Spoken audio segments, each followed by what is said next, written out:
Hi, my name's Elijah, and welcome to my podcast, Songwriting for Songwriters. Joining me today is a very special guest, legendary DJ and broadcaster, Whispering Bob Harris. I thought it'd be really interesting to speak to Bob about songwriting and songs and hear his point of view about what makes a great song and his favourite songwriters, how he picks songs for his show, and thought that might be interesting to you, whether you're a songwriter or just a lover of music. We speak about his life in music, how he curates his shows, the time he met John Lennon, his favourite songwriters, and so much more. He's a lovely, lovely man, and I'm really grateful to him for joining me on the podcast, and I think you will love the show. So please subscribe, share with all your friends, and listen to the lovely voice of Bob Harris. Joining me today on my Songwriting for Songwriters podcast is an absolute legend, Bob Harris. Bob, how are you doing? I'm good. How are you? I'm great. Thank you so much for being on my podcast. It's a joy to have you here. And I can see there that you're in your library, which looks amazing, full of music. Yeah, this is the studio. I'm trying to think whether you've been here. No, I haven't. I said, Gravity Drive haven't done a Under the Apple Tree session then? No, not yet, but we would love to do so. But yeah, your library looks like expansive, so much music in there. You know, that must be a joy to hang out in your music room. Yeah, it is. I love it. This is my studio. So there's a session area to my left. I've got you propped up against the Mac screen, and to my right is my workstation where I put all my programs together and do my writing. Fantastic. It's always good to have a space, isn't it, to be able to listen and do your work. It is. I love it in here. Well, I first set the studio up nearly 20 years ago. Okay, wow. And I've got a little office next door as well. So when I want to go somewhere separate, I've got a little cabin next door. So yeah, it's good. Good. So Bob, I mean, obviously, you know, you are loved and by so many people in the UK and across the globe, predominantly because you're of your voice, you as a broadcaster, of a curator of music, and you've done that for generations. Like my generation, I grew up in the 90s, rewatching episodes of The Whistle Test and being introduced to music almost second or third hand from the time they were broadcast. But you're a major figure, and love for all the right reasons, because you care deeply about music. But the question I'd first like to ask you is, do you remember the first song you fell in love with that captured your imagination as a younger man? I do vividly. It was Diana by Paul Anka. Oh, wow. Playing on a jukebox at a little East Coast holiday town called Cromer in the mid-50s. It was 1957. I was walking down the promenade with my mum and dad, and I had this record being played on the jukebox of a coffee bar. The door was open, and I went in, and I cashed all my holiday money into Threepenny Bits because that's what the jukebox took. And I just fed all my Threepenny Bits into the jukebox so that I could play this record over and over. Oh, wow. And that's what triggered my love of music. It was how I first started buying records, because I wanted to buy Diana and own it. Yeah. And then I got a little Dansette record player and started buying my singles. And I honestly think, we used to have record hops in the cellar at my mum and dad's home. I had my record player down there, and friends would come over, and we'd play each other our favorite new singles. I'd be buying mine down at the local record shop in Northampton, and I take my records home. People would bring their new singles over, and so I would be playing them. I don't know, the new Jerry Lee Lewis single. They'd be playing me the new Ricky Nelson single. And I remember playing Buddy Holly's Heartbeat one day and just seeing the expression on everybody's faces and seeing the joy that music gave them. And that was the moment I felt that that's what I wanted to do, to communicate this beautiful feeling that you get from music to other people. So I think what I'm doing now is just a bigger version of what I was doing in the little cellar then. Fantastic. Are you somebody who, you mentioned that Diana song? Are you somebody who when you hear a song that you love, do you listen to the same song repeatedly? I do that myself. Is that a thing? I do. Yeah, it is a thing. Yeah, I do it all the time. Or I'll go back. to something, yes, I mean, obviously a new song that I hear, that I just want to listen to again and again. But there are a few songs that I go back to at certain moments. I mean, it's funny actually. There was an album out exactly 10 years ago, which is kind of, or was even at the time, somewhat derided, but I think is a genuinely great album, and that's "Here's to the Good Times" by Florida Georgia Line. It's the one with Cruise on it, but it's also got a track on it called "Round Here," and the lyrics, the production, everything about it. It's such an up record. Yeah.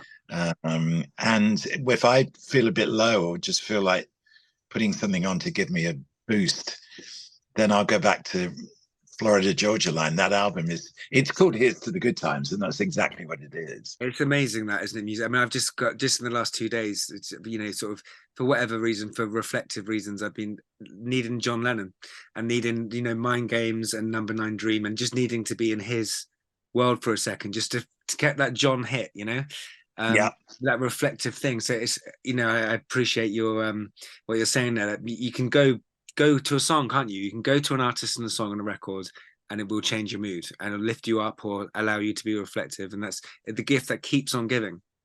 Yeah, it is. I mean, music is a fantastic platform for unification as well. Yeah. I mean, we've seen the world divide so dramatically over the last few years, and the harmony exists so little now, but harmony exists in music in the literal sense, but also it's a common denominator. It pulls people together. Yeah. I've got in my office, I've got a little poster with Crosby, Stills and Nash, which says "Music is love," Yeah. and I think that's true. Yeah, it is absolutely true. Absolutely true. So when you were playing your friends those records, and you had that kind of initial idea that you wanted to be someone who shared music with people, was that did you know then that would be like a broadcasting element, or were you a songwriter or a musician yourself? No, I wasn't. It was always thinking that I would be that person introducing that music. Fabulous. I already loved the radio. My mum had a big old stereogram in the corner of the room.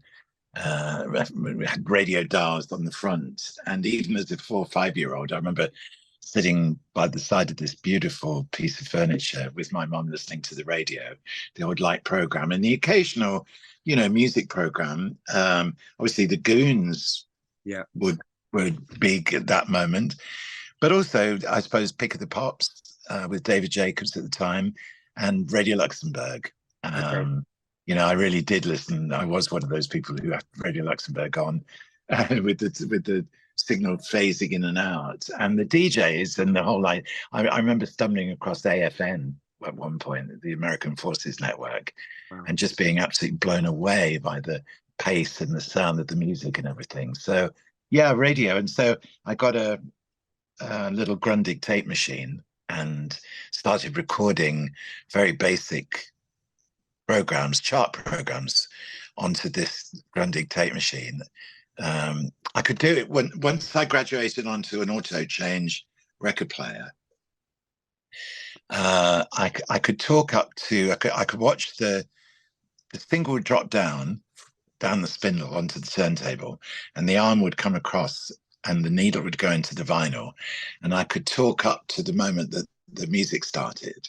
And then at the end, I'd hold the microphone by the speaker while the record was playing. And then as it was fading, as most of them did in those days, I'd start talking and I'd watch the arm come off, the next single drop down, the needle go back on that and introduce that, and hold the microphone back to the speaker again. And I could do, the spindle had a stack of 10.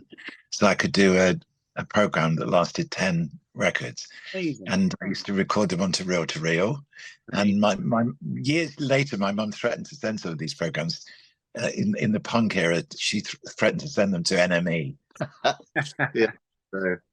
That's great though, because I mean that's like sometimes, I mean, I suppose music is so interwoven with technology and grows with technology, and even sometimes it's clear there that you're learning through technology how to present a show, aren't you? Like watching the records drop, and you've got that time to talk. To sort of, it's just so innocent, really. Sometimes those kind of times where we didn't have the amount of technology we have now. Even going back to the 90s when I was growing up, you were limited, so you had to work with limitations or what technology you had, and create something, which I think is maybe not so relevant today, but it's nice to hear that story. Well, also, when you think about, say, the technological uh,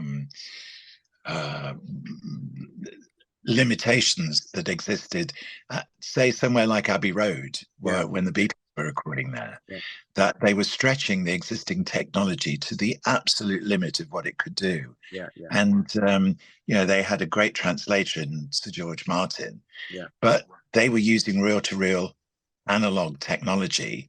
And yet they were creating such amazing sounds and amazing music. yeah, It was an expression of what was going on in their minds at the time, yeah, So, yeah, yeah.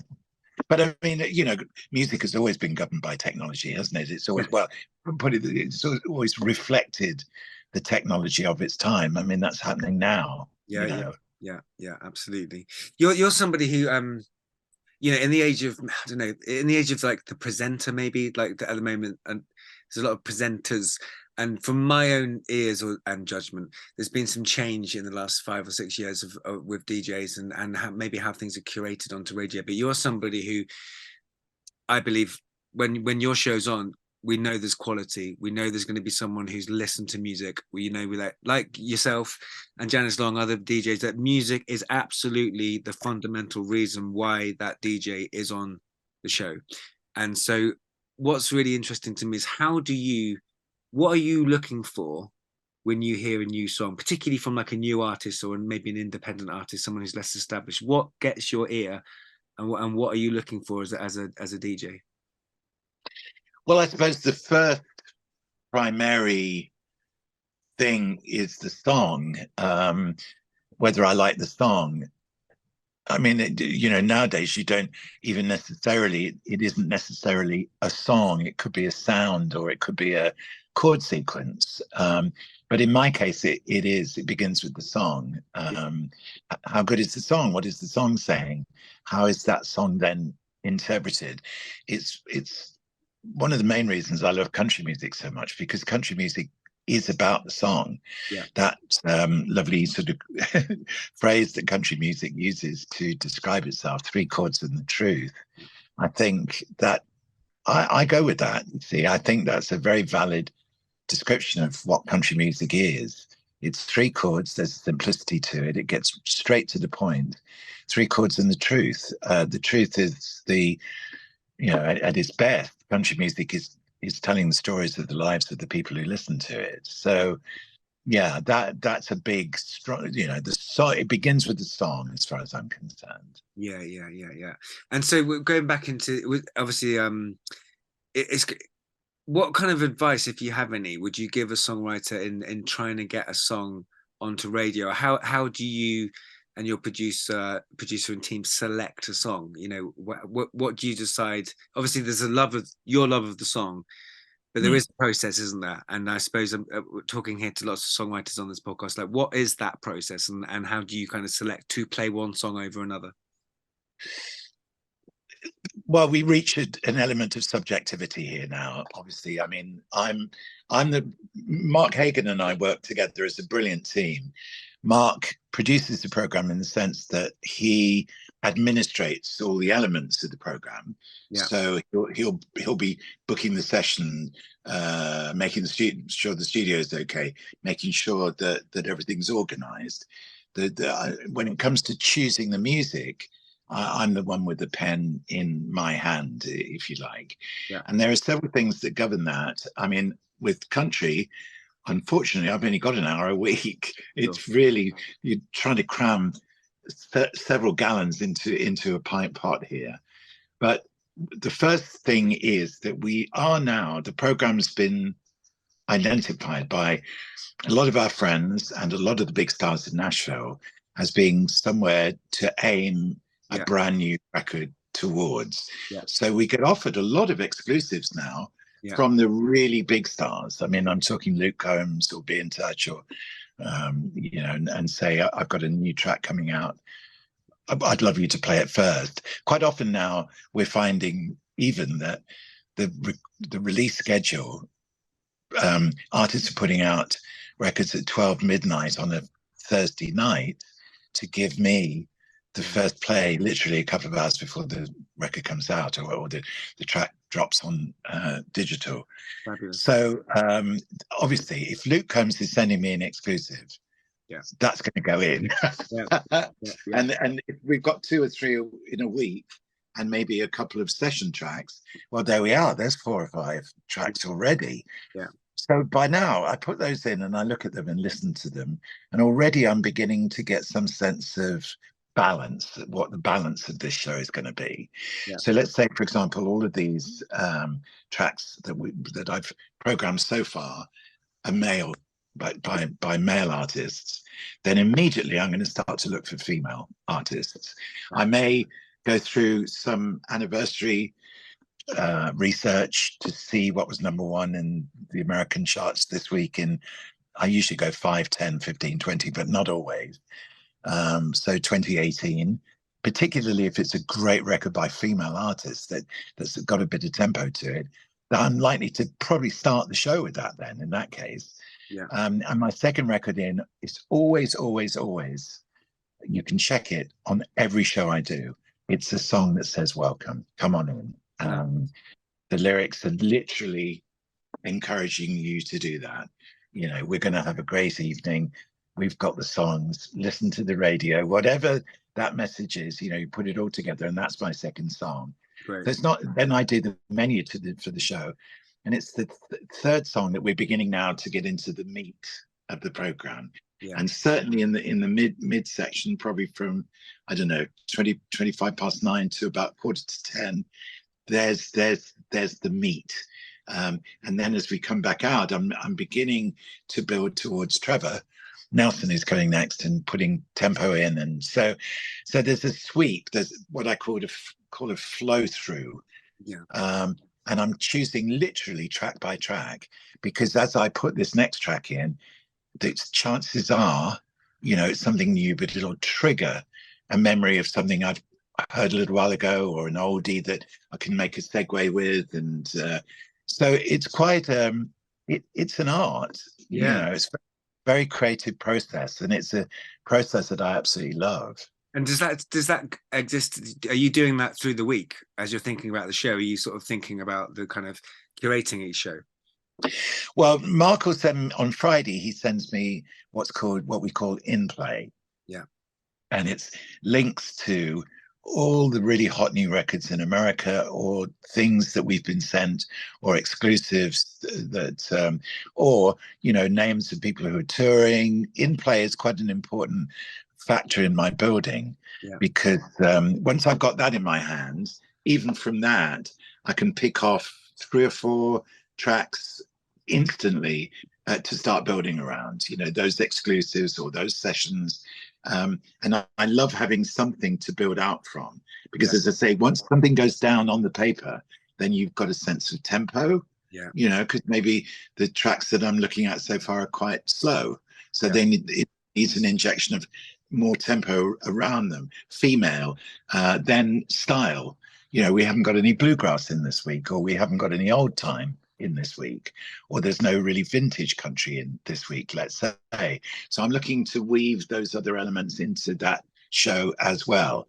So I always say to people, you know, as far as the country show is concerned, if you can take an overall view of it across maybe 5 or 6 programs, it's in that way that you're getting a sense of the span of everything we do on the show. So the balance is really important to me, and making sure that I also go into the Americana charts quite a lot and pick out some new names that I think people might find interesting. So every week there's someone in there almost certainly that you won't have heard before. So yeah, it's really, I love doing it. So I get in play on Friday, and then it's funny because I do it when I'm least expecting it. What I don't particularly like to do is sit down to work.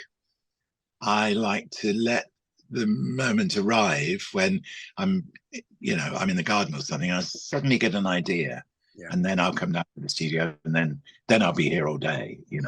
I do have to say, when I listen to the show, and I've listened to the show over the years, I do really feel like that, like you said, that you're a friend introducing music to other friends.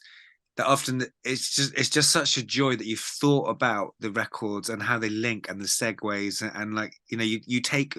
I always feel like you take me on a journey and kind of inform me about music, and then but what I particularly like is this: you almost feel like you've played a record and it made you think of this other record, and that link of your personality, choosing record to record. It's a really it's an art form. It really is, and it's almost I think on modern radio it's a bit of a lost art form, really. So, from my point of view as our band, when we got an email ping from you back in the day when you said I would send me your song circles to I might include it on the show, which you did.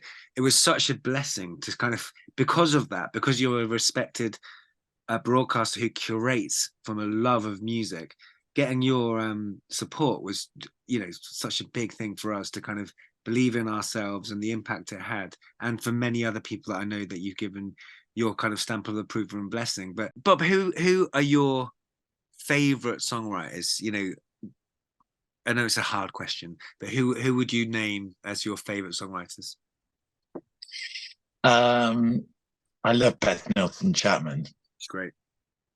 I think she's so wonderful and honest and open in her writing. There's a song of hers called How We Love, Yeah, which just says everything about how I feel about life. I've learned a lot from Beth anyway through the years because she is such an extraordinary person. I love Laurie McKenna. I think Laurie is a brilliant writer. John Prine, obviously, the late John Prine. I think Ashley McBryde is fantastically good. You hear the plane going over. yeah, yeah. I'm quite close here to Bryce Norton, Okay. and so we sometimes get helicopters and little light aircraft come over. It always seems to happen when Mars and I have just set up to do a recording. I'm Brilliant. not kidding. The number of times we've opened the microphone fader, and then, just exactly as I'm taking a breath to start to talk, we can hear in the distance a helicopter approaching. It's really quite amazing. It happens with stunning regularity. But yeah, Laurie McKenna, John Prine. Yes, I'm going to take you back to my computer because there's I love William Prince, yeah. by a Canadian artist. But I've just finished putting this Thursday's show together, and if I just pick off a couple of names, because there's one in particular that I kind of, he's been around for a little while, but I've personally only just discovered him. What I do is, well, you can see this, but yeah. These are the files of all the shows from this year so far. Right. So his name is Logan Ledger. Okay. And he's got an album coming out called Golden State, and it's absolutely glorious. It really is. Okay. I'm also a massive fan of Lucas Nelson. Yeah. And in this show here, Sierra Farrell, she's got a track out on her Long Time Coming album, which features Billy Strings. And, he's an exciting new bluegrass artist. And I've got Ashley McBryde singing Cool Little Bars early on in the show as well. Brilliant. So, Bob, you were like broadcasting in, it still is a great time for songwriting, but in let's say a golden period of songwriting, and introducing us to new songwriters who became legends. How do you think songwriting has evolved or changed from the 70s to today? Do you notice a different kind of songwriter, or do you think it's evolved? I think obviously topics are very different now from what they were. I mean, you know, lyrics have changed to reflect the times. Yeah. So in that way, songwriting has changed. There's Yeah. also a huge amount of technology, often now, that's brought into play to assist with songwriting. But when you really strip it back, it's the same as it was. It's a person with ideas beginning to chisel them into shape and create a piece of music. I mean, in Nashville, the songwriting process is still very traditional. Yeah. They still do create songwriting meetings at publishing companies where songwriter A meets up with songwriter B, usually a lyricist and a melodist. If that's, is that a word, melodist? Could be. Who, yeah, who'll spend an afternoon together just exchanging ideas. And some people don't like collaborating. Some people really take to it. But the process is probably about the same as it was in days gone by. I mean, I'm currently touring, doing some tour dates with Martin Joseph. And every now and again, I get Martin to explain to the audience his way of writing, which is incredible. And he has a notebook, a big old notebook, and he opens it up. So you've got 2 blank pages. Yeah. And on the page on the left, he's maybe got an idea for a song. And it happened, for example, fairly recently when he was commissioned by Radio 2 to write a song for a project. They commissioned 5 songwriters to write songs that reflected the life of people living in the northeast of England, particularly, you know, the struggles that some people are experiencing. And Martin went to a soup kitchen in Sunderland and basically spent a lot of time there, a lot of time in the town, 4 or 5 days, just soaking everything up. And what he does is he puts Ryan Adams in the funny sort of way, used to write in the same way, start putting words, just the odd phrase or a little sentence on the left-hand page. So as he was sitting in the soup kitchen, for example, you know, he really would write soup kitchen, bread, poverty, happiness, hair, warmth, you know, all of sort of various things that he was seeing in front of him. And the real kind of click moment for him with the song was that he was building up to start to write, was there was a woman there who was sort of, you know, in a very, very bad way. And the woman who runs the soup kitchen went over to her to see if she was okay. And she took her a cup of tea.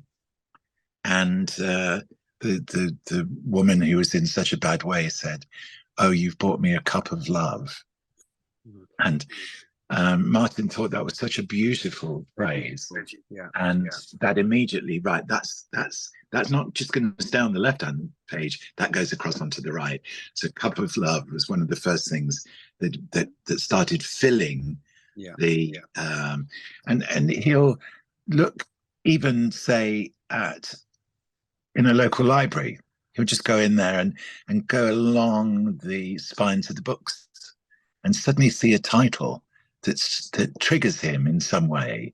And now he's got a title, and then he'll build from that. So, you know, the art of songwriting, it's obviously completely individual. Everybody has their own way of doing it.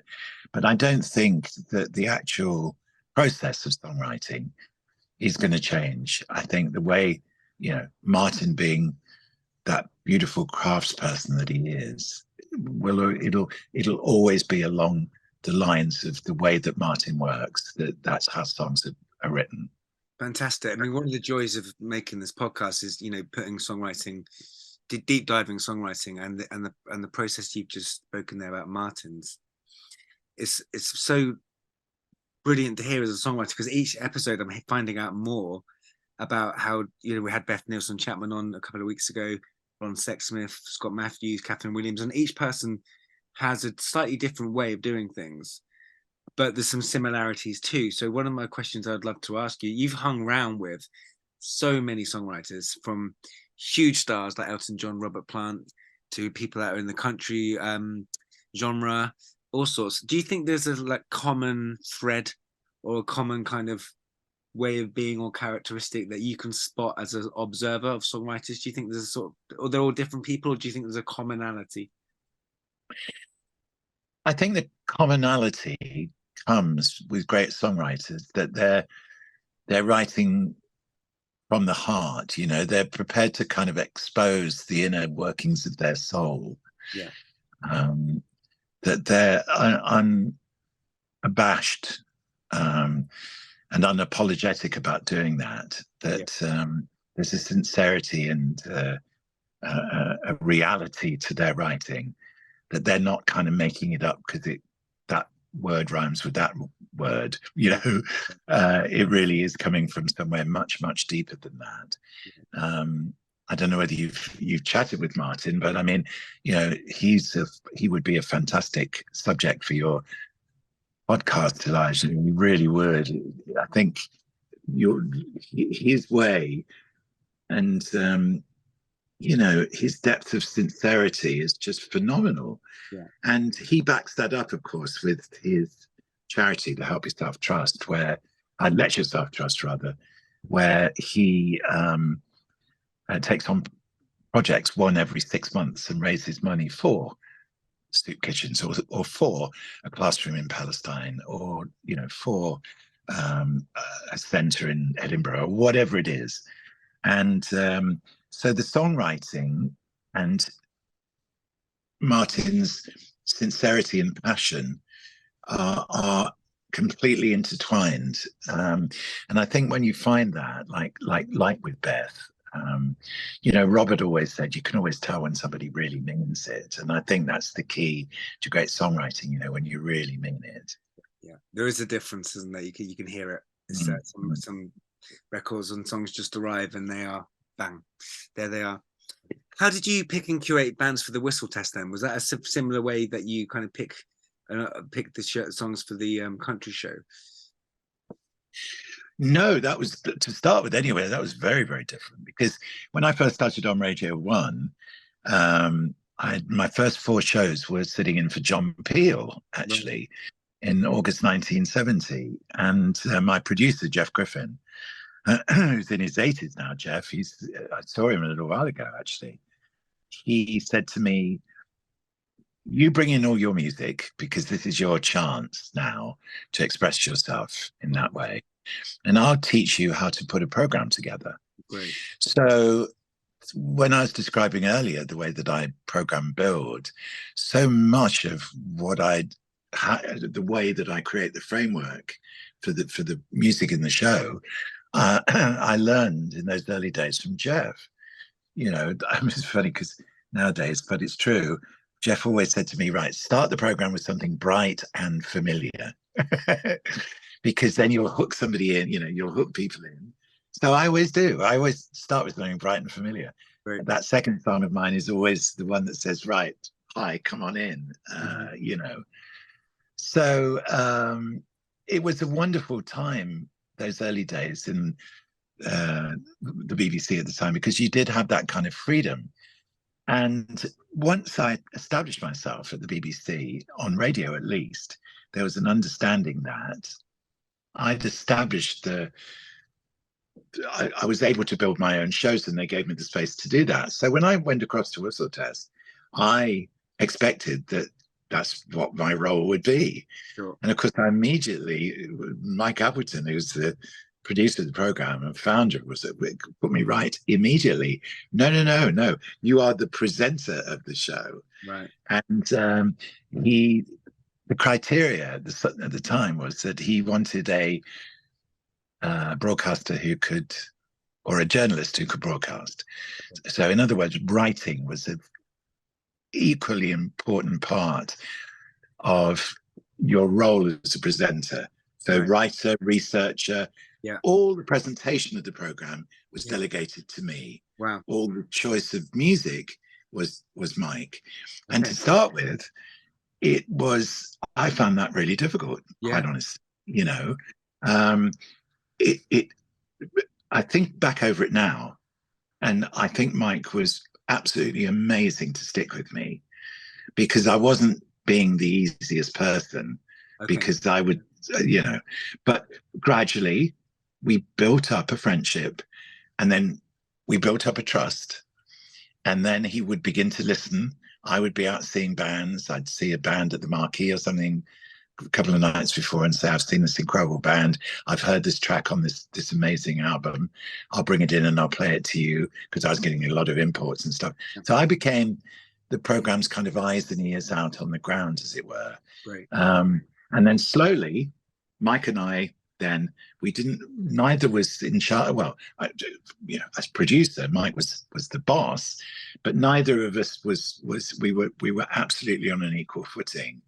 And we then, it became a partnership, a friendship, an expression of that. And that's one of the things that I think then made Whistle Test so powerful, because the force of me and Mike, with the BBC to back us, with the film trips we began to make, going out to the States to discover artists that, literally had never been seen here before.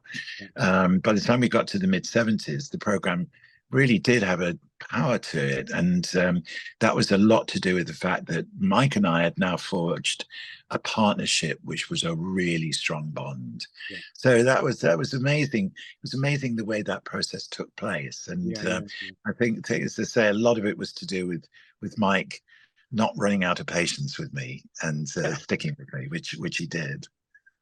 Well, you can't. You've got to stick with that voice. That's for certain. I mean, was it possible to know when you played back in the day some of those records that went on to be such big hits and such powerful records? Could you know that before you played? Yeah, you would have heard not before we played it, but when we played it, yes, because. Okay. Bearing in mind that the Whistle Test at the time, it sounds so strange now, but it was the only thing on TV of its type. Yeah. There are only 3 television channels: BBC One, BBC Two, and ITV. And there are only 2 music shows: Top of the Pops, which was the single show, and The Old Grey Whistle Test, which was the album show. Yeah. So if you wanted to hear new album music by interesting artists, your one destination every week was Whistle Test. Yeah. So as the program began to push itself and the audience began to grow, so we began to realize that we were, I tell you, the absolute penny drop moment was when Focus appeared on the show. Okay. Towards the end of 1972, because they were unknown in Britain, and they appeared on Whistle Test with Jan Ackerman, absolutely brilliant guitarist. They were such an eccentric group. Thies van Leer on keyboards, and he was the one with the yodel. Okay. And his range was just absolutely beyond belief. And they played Hocus Pocus and Sylvia. Right. And literally, those 2 records, singles, slammed into the charts. Yeah. They had 2 albums out at the time. They both went straight into the top 20. Wow. And Polydor, their label, called us up about 3 or 4 days later to say that they'd had to devote the whole of the resource of their German pressing plant to furnish the demand for Focus Records as a result of their appearance on the show. Now, that was the first time we really knew what an impact we were beginning to have. But from then on, it became more and more obvious the impact we were having, to the point where by the time you get sort of 4 or 5 years later, big record labels are really targeting the program, because they know that an appearance on Whistle Test is likely, if it's successful, like Meatloaf, when we played the original video for Bat Out of Hell. I mean, all hell broke loose, literally. the records, it was phenomenal, the impact of that. You know, the video with the dry ice and the Yeah, motorcycles in yeah, the graveyard, and yeah. that record just exploded. And it wasn't very long after that Meatloaf came over to the UK to play Hammersmith Odeon, and I introduced him on stage. You know, Queen and the program were very closely associated at the time that we did the Queen special at Christmas '75. Literally, it was the week that Bohemian Rhapsody had just gone to #1. Jesus. So we were, the program was, and that world was, you know, we were part of and influencing everything that was going on around us. It was really quite an amazing moment. It must have been incredibly exciting to have had that opportunity to present music to so many people, and to also to some extent literally curate the world of music. I mean, what an amazing thing. Well, when I think now about the artists that we saw first on Whistle Test, you know, from I mean, I just started on Radio One when Elton, Yeah. your song out, but you know, Elton, David Bowie.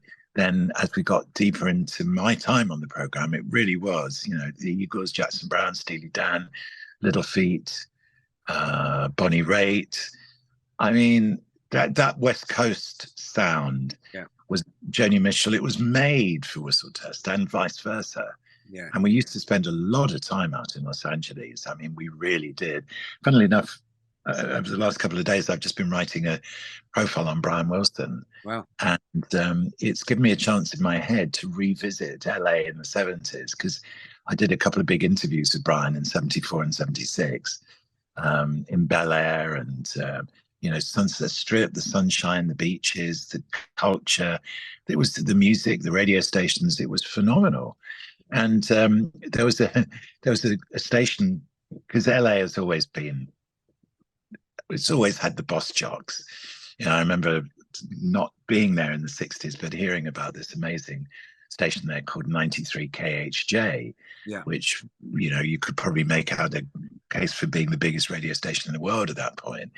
Well, by the time we got there, KHJ was in decline, but other stations had come up, and exciting stations. And in particular, there was a station called KTNQ, 10Q, that was blasting, you know, real hot '70s music down Sunset Strip, you know, and all the cars had 10Q on their dials. And I got a call from one of the DJs on 10Q, a woman called Nancy Plum, who was doing the evening show, and she was, I mean, her show was huge in LA at the time, and she invited me on. And so I went down to the 10Q studios. It was fascinating to go in there, because, you know, so much of all the music was being triggered off carts. So all the walls were lined with carts. Wow. And Nancy was doing this really fast-paced show, and here was me with my voice, BBC, London, England, and all that. And we had a really good chat. And so the final record, just as our chat was coming to an end, she started, we began to hear the intro to Jive Talking. Wow. By the Beach Boys, and if you can, by the Bee Gees rather. Yeah. And if you remember, you know how it builds, yeah. and it does quite a lot of that guitar, yes. before you finally get boom boom boom jive. Yeah. So there's quite a lot of intro. So she said, "Well, thanks, Bob Harris, for being here. What station are you on, Bob?" And I go, 10Q. She says, "No. What station are you on, Bob?" I go, 10Q. She said, "No. What station are you on, Bob?" I go, 10Q. And she said, "That's more like it." And then all of it up to the vocals, right? So Mike hadn't come down to the station with me, but he'd been listening back in our hotel.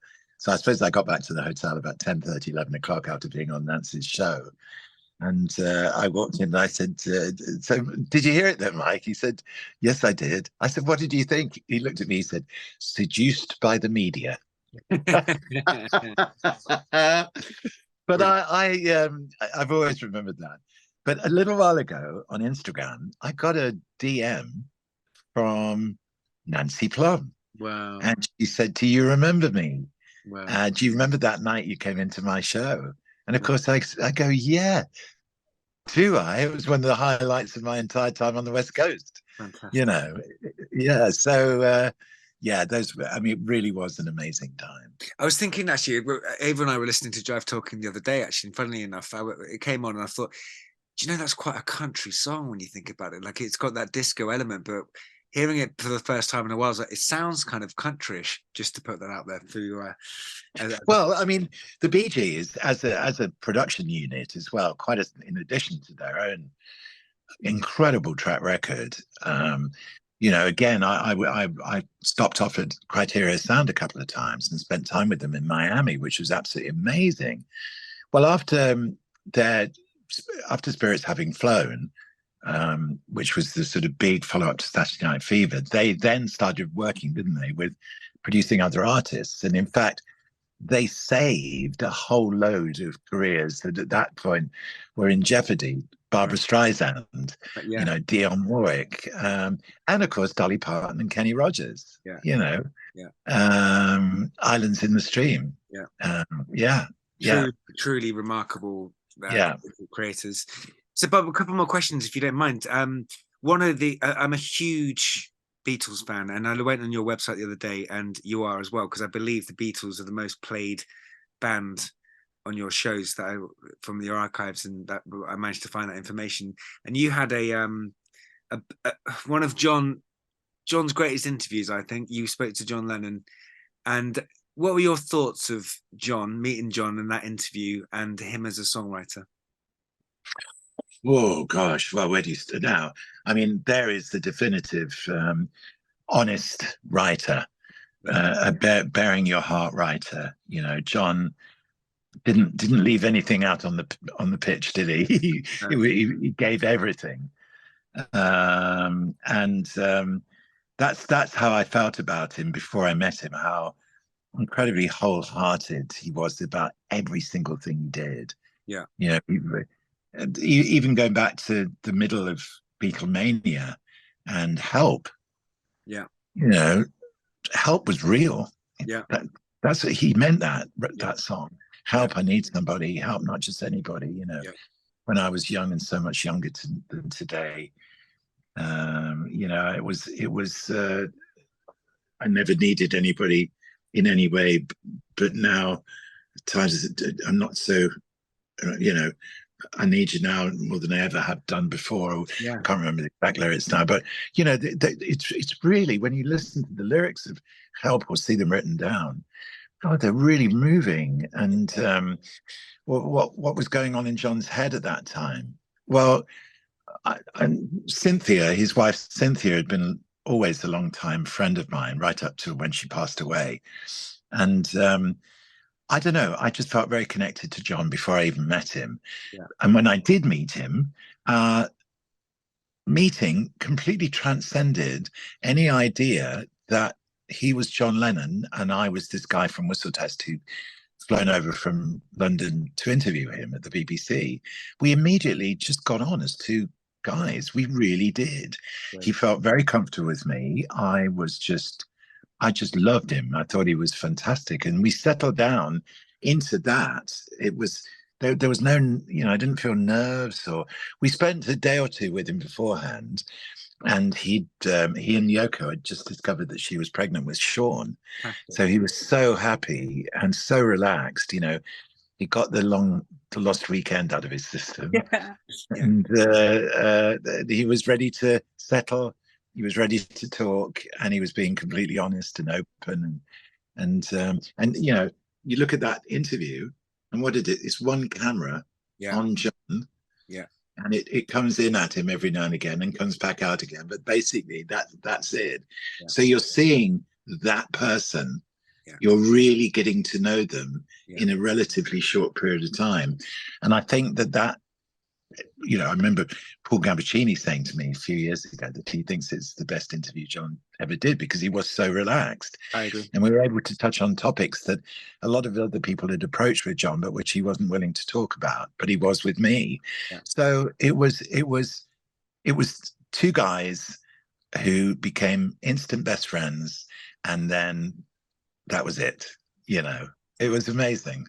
I mean, it's like I'm a big Lennon fan, so I've spent hours just watching all his interviews, from Dick Cavett interviews in the 70s, and gone through them all. But that one has him in a place of, maybe it's you, obviously it's you and his love of you and your work, and the British connection. But he like you said, and finding out about Sean, but it's just got him in a certain way, which is just wonderful. So It is, isn't it? Yeah, it is. I almost didn't know it at the time in that way, yeah, because I had the person who was in front of me. That's yeah, who was there, kind of thing. yeah, yeah, And you could only play what's in front of you. yeah, yeah, absolutely. Using lots of football analogy, But but it's true. And that person that I met that day, or those couple of days, was just so lovely, and I warmed to him so much. And it was an interesting thing also that the interview was contextualized within New York, yeah, because New York was in a hell of a mess at yeah, that moment. It was bankrupt. yeah. There were piles of rubbish on the streets. I remember the taxi that picked me and Mike up from the airport, from JFK, to take us into Manhattan. We got into this cab. There was a huge bulletproof barrier separating us from the driver. There were springs literally sticking up through the back seat of Wow. this battered old yellow cab. And the driver said, "Where you want to go?" And Mike said, "The Algonquin Hotel, please, in Manhattan." He said, "Okay, shut up." And that was the guy. This was our introduction to New York. Wow.